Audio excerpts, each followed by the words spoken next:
Good morning. This is Mary McIndoe again, coming to you with my take on the Junk Mail Junk Journal Challenge that several people are doing on YouTube. I'm following Rita Jensen, and her channel is how I learned about this project. So in the middle of my journal, I have this envelope, which has one window, okay? And the way when you're making these journals, people are doing it is they're generally taking and folding it so that the window on each side is about the same length. It's not exact, but about the same length. And then you fold it, of course, and that's where this piece how it will go into the book. And after you determine that that's the way you want it, you go ahead and you crease it pretty good with a bone folder so that we can get as flat as we can with these crumply coffee dyed envelopes. So here's my next envelope. I've predetermined already. We'll evaluate this at the end, but what I was thinking when I went through them originally was I wanted to fold it here. Again, you'll see that on the window, each side is about the same distance. And then you fold it in half. Well, it's not in half because it's not in half because of the way we're folding things to get the envelope centered. Okay, the next one is just a standard business reply. And so what I did with this one is I just folded it in half. It was kind of torn a good bit. Actually, what happened was it wasn't torn at all, but when I coffee dyed it, I forgot to open the envelope up so that the coffee caused the envelope to seal closed, and I had to open it up carefully, and I ended up, as you can see, ripping here and ripping a little bit on the inside. So that's why I've added this piece of paper to that. Folded it exactly in half, and not exactly in half, but close to in half. And then to make these two little flaps, this was, again, I got the idea from Rita, who got it from someone else, but what you do is you snip the envelope flap up to the fold, and then you bring in one side to the middle, and this is the outside, so this was previously cut. You then take your scissors and you cut along here so that you make a matching fold over for each half. So that's what I've done on both of them. Again, you just fold it in half. Well, it's in half. You fold this in half to come up with how you want the symmetry to be. And you don't make a crease for the folding in half because you're just using that as a guide for cutting what will be a square. Like normally this, what's been cut out here is a little V. And the way you get it to match up is by doing the folding bits. I hope that makes sense. I should have saved it to do on screen, but if you have any questions, you can go to Rita's video and see exactly what is needed here.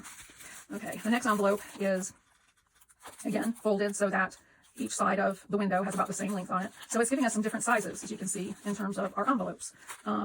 I'm trying to see, I thought I could just take it apart and it would magically come back together again, but I can see that it's not quite working out that way, so we'll have to see. This one, I want the fold on the back side. Okay, remember that. So this one, again, we folded it so that there's equal distance from here to here and here to here, approximate equal distance, and then bone fold it down, and we're going to put it that way into the package. Again, here's my envelope that has two window envelopes, and I folded it so that it's about the same. Actually, it looks like I made it a little bit bigger on one side, so I'll go ahead and fix that now. It looks like this is about exactly in half based upon what's on the other side. So I'm going to go ahead and put this in here like this. All right, and then this one, we folded it so that there's about the equal sides, but I folded it inside on this one. So what you do in that case is you fold it this way first, where you want it to be, and then you just take and flip it over and fold it back the other way. And again, you take a bone folder to it, pressing firmly, you can shorten the length of the, or the width of the spine.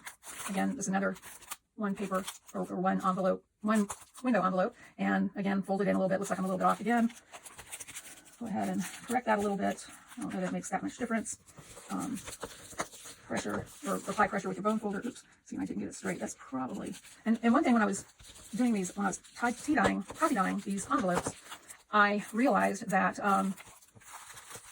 you had to be real careful how you laid it down because it caused different folding patterns. I don't quite know how to explain it, but it was a little funky. I haven't counted which way, how many are going which way. The other thing you need to take into account when you're putting your pieces together is that because they're different widths, you don't want them all to be in the same place. You want some interest when you're flipping through. So you stagger the envelopes up and down. So since that one's down, we're going to move this envelope up. Where's the other side of this envelope? Right here. We're going to move that one up. So now we have the largest one on the outside. We have one more towards the bottom, one again towards the bottom. I think we'll put this one up towards the top since we've had a couple at the bottom. Towards the top, middle, but they're different sizes. And top, middle, bottom, top, middle, bottom, middle. So I don't know if that made any sense to you. I was going through it. I was I was simply saying how they were staggered. So looking at it this way, you can see that, you know, some are taller and some are shorter because of the way we folded them, and some are at the top and some are at the bottom, if you look down towards it this way. So now that I've got everything pieced together, I'm going to go ahead and apply some clips here so that when I get my cover made, I'll be able to easily insert the signature into the soft cover I'm getting ready to make. Now, this is what I wanted to make as truly a junk journal, everything from junk. So I recently received some Amazon, let's see, they were stamps, a rubber stamp, a template, and some stencils. And this is obviously the outside. But when you have on this package, the outside had this little extra flappy thing, and I didn't want that on the outside of my cover. So I made this the inside and folding it over. Now what I need to do is figure out what size, where I need to cut this. And the other thing I'll point out is this has some crinkle to it because it has like an inner layer of some foam stuff that was a cushion. You can see it kind of hanging out there. But I thought, you know, people always talk about having crinkly covers, and I thought, well, this will be the perfect opportunity to try that. So here I have my pages. I want my journal to be, I'm anticipating that some tags are going to hang out. So I want the journal cover to basically cover the end of the, you know, however wide my papers are. And then at the top, I'm going to leave about 1/4 of an inch on the top and the bottom before I make my cut. I'm going to go do this on my guillotine cutter because it is the most precise thing I have for doing this when something is bulky like this. I'll be right back. Welcome back. I have gone to my guillotine cutter and I've cut this piece of paper to size where I had marked it. And I noticed that there were these little pieces of styrofoam that are like styrofoam bubbles that are in here that give it the crinkly crunch and protected my package during shipping. So what I need to do is apply something to seal that in because I don't want it falling out as I go. I like to keep it intact. So I looked through my stash and I found some really wide washi tape, as you see here, that I've already applied to the two ends. Now, when you go to do it to the other side, this little fold wants to go one way or the other. Like this way is kind of forcing it, this way it lays naturally. So you put the fold going that way and you take your tape, your washi tape, and you simply apply it to the top. Like I did a similar thing on the sides, and this is going to hold all of that white stuff in, I'm hoping. And I'm not securing this with glue because there's going to be other stuff on top of it. That may be a mistake. We'll find out, but I don't think it needs the glue. Here's another piece for the other part.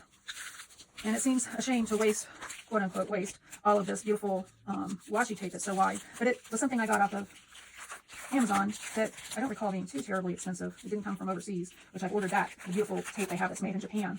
And you can't get it here in the States. And I've ordered it from an Etsy dealer in the UK. But that's not what this is. This is something that just came out of the Amazon. You know, you might like this kind of situation. So now we have the base. I'm kind of thinking I might regret not having put glue under there. I think I'm going to pause the tape and go ahead and add some glue just to these top and bottom pieces because they'll be held in, the side ones will be held in with the top and the bottom, and I'll be back. I'm just going to apply wet glue. This one has already been pulled up from the other side, so I'm going to apply the glue to this tape. It looks a little wrinkly, so I suspect I didn't get it put on correctly when I just originally positioned it. Hopefully we can work the kinks out in the details. That looks like it's going to work okay. Not perfect, but nothing is, right? And this is a junk journal. So now I'm going to flip it around and I'm going to lift this piece up. This is the last piece of the top and the bottom, which is all I'm going to apply the glue to. And again, this glue is simply being used because this has little styrofoam bits on the inside of the envelope I'm using. And this is I don't know if I said earlier Google envelope, but I meant to say Amazon if I said Google. All references to where I bought stuff are either Etsy or Google. Those are my two, or unless it's from a local thrift shop or something like that. But I've been known to say words wrong, and for some reason I have it in my mind that I said Google before, so I'm going to correct myself should that be the case. So again, folding this out, and we have the front of our cover. This packing paper. I'm going to go ahead and apply a little bit of wet glue to the back side of the fold that I have. And just going to press it down. I'll get my tag. So now, this is going to be the inside of my journal. This is going to be the outside, and of course it's going to be decorated in some manner. I'm not sure if I'm going to try putting some gesso on it and doing something more mixed media, or I'm just going to collage down on top of it. That is to be determined rather soon, I would think, for me to be able to do this. I just want to check the fit. It looks good. Everything is inside. It's about even. And I think I'm happy with it. So now to decide what to do with the insides and the outsides. How to decorate. I think because the way everybody else has been doing this is with collage, that's the way I'm going to approach this, because I think that will certainly help me in terms of making sure this tape stays down. One thing I am going to add to the center of the spine here on the inside is a piece of Tyvek tape, which is something I always add to the inside of my journals because of the added stress on the spine. And I bought this at Amazon. Comes from back. And I just need to cut a piece that will cover this middle section.